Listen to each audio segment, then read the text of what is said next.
Hello there.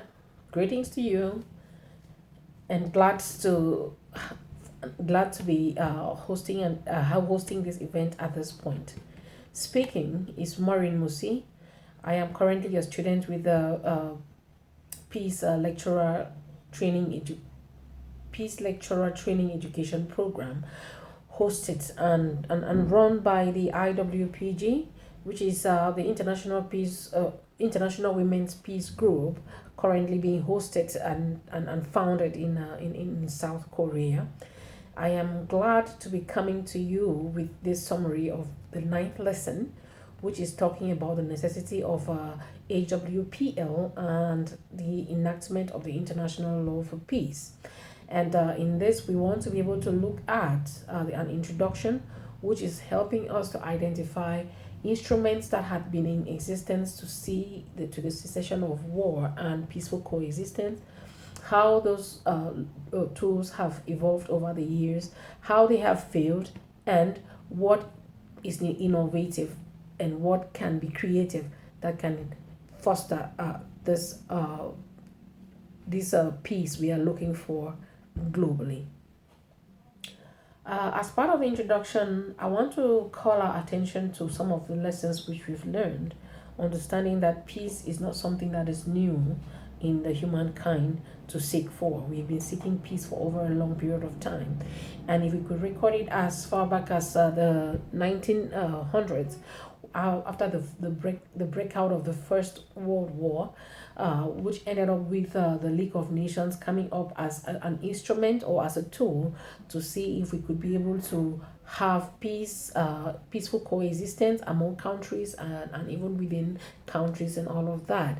And because of the limitations of that organizational tool, the Second World War broke out. That still destroyed humanity. It destroyed both persons, it destroyed property, it destroyed the environment, it destroyed just about everything concerning humanity.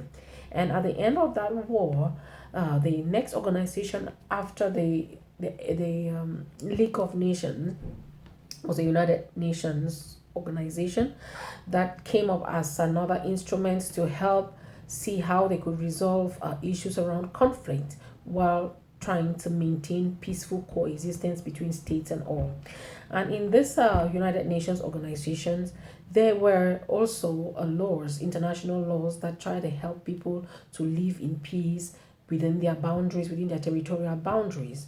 And uh, we would still dare to say that despite those efforts, we are not yet able to reach that space, that place where we intend to see peace to reach. Because even as we speak, there are wars at different fronts.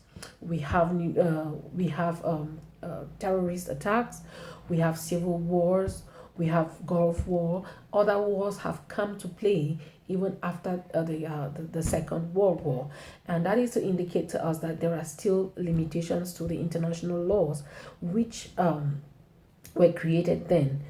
And so to say, what remains very obvious is that the world is becoming more complicated. It's becoming much more complex as the rules and influences are different, and again, people have different interests to join different peace movements.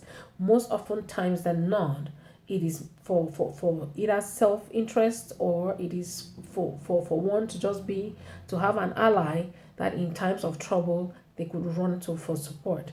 And so it is it for people, even for those who are involved in this, not everybody is at the front line, and some people still take the lead and others still suffer a lot.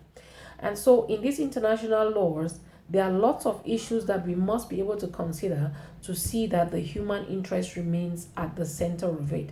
But oftentimes than not, people get involved because of diplomatic issues, of human rights issues, of economic trade issues, of space law issues. People still have a lot of different things that push them to be part of these international instruments. And because of this, the question is, has the human being been at the center of most of these instruments that are available? In the next segment of the video, we are going to be looking at who HWPL is and the strategic role it is playing to help in establishing world peace.